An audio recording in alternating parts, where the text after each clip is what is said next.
قادری رنگ کو سبسکرائب کیجئے، بیل آئیکن پر کلک کریں تاکہ ہماری لیٹسٹ ویڈیو آپ سب سے پہلے دیکھ سکیں۔ لائک، شیئر، کمنٹ کرنا بالکل نہ بھولیں۔ میرے تمامی سنی صحیح العقیدہ مسلمانوں، السلام علیکم ورحمۃ اللہ تعالی وبرکاتہ۔ میں نے گزشتہ کل آپ حضرات کے سامنے نماز کی کچھ سنتوں کو بیان کیا تھا۔ آئیے اب آگے چلتے ہیں۔ درود شریف پڑھ لیجئے۔ اللہ رب محمد صلی اللہ علیہ وسلم، نحن عباد محمد صلی اللہ علیہ وسلم۔ فرماتے ہیں اگر امام کی تکبیر کی آواز تمام مقتدیوں کو نہیں پہنچتی تو بہتر ہے کہ کوئی مقتدی بھی بلند آواز سے تکبیر کہے کہ نماز شروع ہونے اور انتقالات کا حال سب کو معلوم ہو جائے، اور بلا ضرورت ایسا کرنا یعنی مقتدی کا تکبیر بولنا یہ مکروہ اور بدعت ہے۔ تکبیرات انتقالات کس کو کہتے ہیں؟ رکوع، سجدے وغیرہ کی جو تکبیریں ہیں ان کو تکبیرات انتقالات کہتے ہیں۔ پھر فرماتے ہیں کہ بعد تکبیر فوراً ہاتھ باندھ لینا، یوں کہ یعنی اس طرح کے مرد ناف کے نیچے داہنے ہاتھ کی ہتھیلی بائیں کلائی کے جوڑ پر رکھے، چھنگلیاں یعنی آخری والی چھوٹی انگلی اور انگوٹھا کلائی کے اغل بغل رکھے۔ کلائی گجراتی میں بتایا تھا کانڈا، تو اس کلائی کے اغل بغل یعنی آجو باجو رکھے، اور باقی انگلیوں کو بائیں کلائی کی پشت پر بچھائے۔ جو 3 انگلیاں ہیں وہ بائیں کلائی کی پیٹھ پر بچھا دے۔ پھر فرماتے ہیں کہ عورت اور خنثی، خنثی اس کو کہتے ہیں کہ جو نہ مرد ہو نہ عورت ہو، بیچ والا، تو کہتے ہیں کہ عورت اور خنثی یہ بائیں ہتھیلی سینے پر چھاتی کے نیچے رکھ کر اس کی پشت پر یعنی بائیں ہتھیلی کی پیٹھ پر داہنی ہتھیلی رکھے۔ پھر فرماتے ہیں کہ بعض لوگ تکبیر کے بعد ہاتھ سیدھے لٹکا لیتے ہیں پھر باندھتے ہیں، یہ نہ چاہیے بلکہ ناف کے نیچے لا کر باندھ لے۔ یعنی بعض لوگ اس طرح سے کرتے ہیں کہ تکبیر کے لیے کانوں تک ہاتھ اٹھائے اور پھر اس کے بعد سیدھے نیچے لٹکا لیتے ہیں، جس طرح سے رکوع سے کھڑے ہو کر کے لٹکایا جاتا ہے اس طرح لٹکاتے ہیں، اس کے بعد باندھتے ہیں۔ تو ایسا نہیں کرنا چاہیے، یہ خلاف سنت ہے۔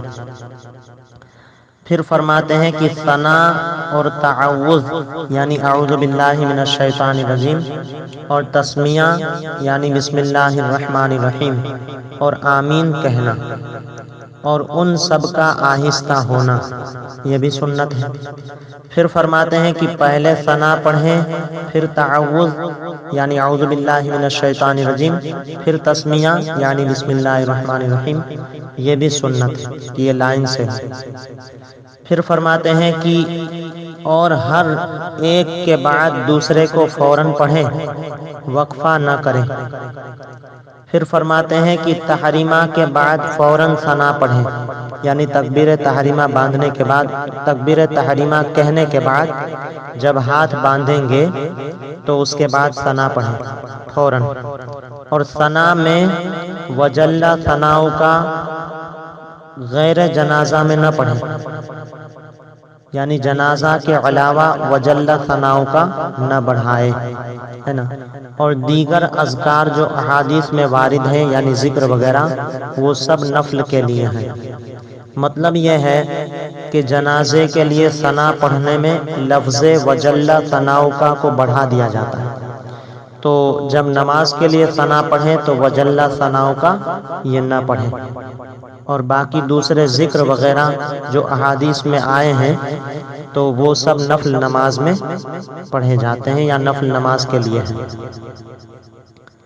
پھر فرماتے ہیں کہ امام بالجہر قرأت شروع کر دی، امام نے بالجہر یعنی آواز سے قرأت شروع کر دی تو مقتدی ثنا نہ پڑھے، اگر بوجہ دور ہونے یا بہرے ہونے کے امام کی آواز نہیں سنتا ہے، جیسے جمعہ اور عیدین میں پچھلی صف کے مقتدی، کہ اب دور ہونے کی وجہ سے قرأت کی آواز نہیں سنتے ہیں، تو امام آہستہ پڑھتا ہے تو پڑھ لے۔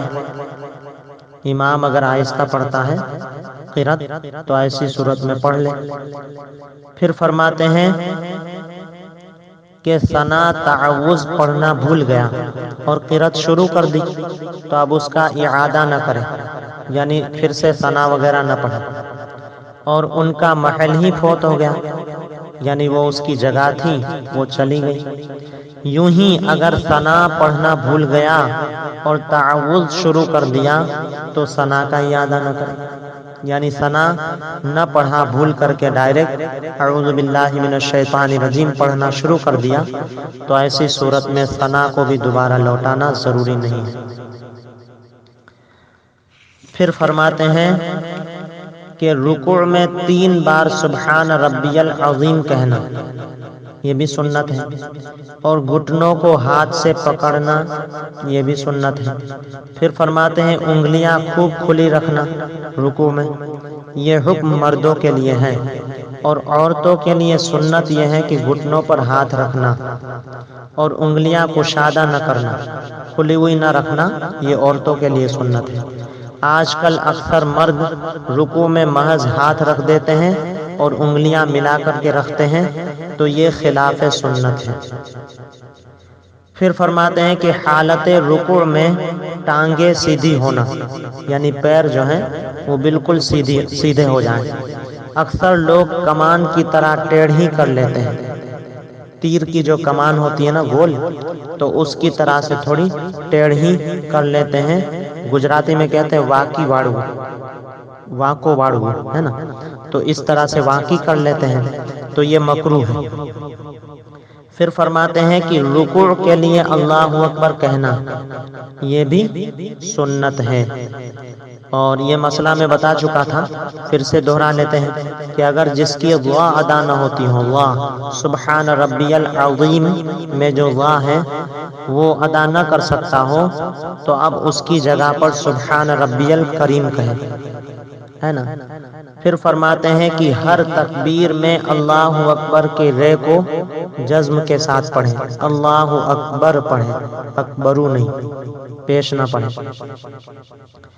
پھر فرماتے ہیں کہ رکوع میں پیٹھ خوب بچھی ہوئی رکھیں، یہاں تک کہ اگر پانی کا پیالہ اس کی پیٹھ پر رکھ دیا جائے تو وہ ٹھہر جائے، یعنی رکا ہوا رہے، گرے نہ۔ پھر فرماتے ہیں کہ رکوع میں سر نہ جھکائیں اور نہ ہی اونچا رکھیں، بلکہ پیٹھ کے برابر رکھیں۔ حدیث میں ہے کہ اس شخص کی نماز ناکافی ہے، یعنی مکمل نہیں ہے، پوری نہیں ہے، ادھوری ہے، کہ جو رکوع اور سجدے میں پیٹھ سیدھی نہیں کرتا۔ یہ حدیث ابو داؤد اور ترمذی اور نسائی اور ابن ماجہ اور دارمی نے حضرت ابو مسعود رضی اللہ تعالیٰ عنہ سے روایت کی، اور ترمذی نے کہا ہے کہ یہ حدیث حسن اور صحیح ہے۔ اور فرماتے ہیں رسول پاک صلی اللہ علیہ وسلم کہ رکوع اور سجود کو پورا کرو، خدا کی قسم میں تمہیں اپنے پیچھے سے دیکھتا ہوں۔ اس حدیث کو بخاری اور مسلم نے حضرت انس رضی اللہ تعالیٰ عنہ سے روایت کیا ہے۔ بس یہیں پر میں اپنا بیان ختم کرتا ہوں۔ اللہ تبارک و تعالیٰ کی بارگاہ میں دعا ہے کہ مولا کریم اپنے حبیب لبیب صلی اللہ علیہ وسلم کے صدقے میں ہم سب کو دین متین کی صحیح سمجھ عطا فرمائے، اور مسلک اہل سنت، مسلک اعلیٰ حضرت پر چلتے رہنے کی توفیق رفیق عطا فرمائے۔ وما علینا الا البلاغ۔ السلام علیکم ورحمۃ اللہ تعالی وبرکاتہ۔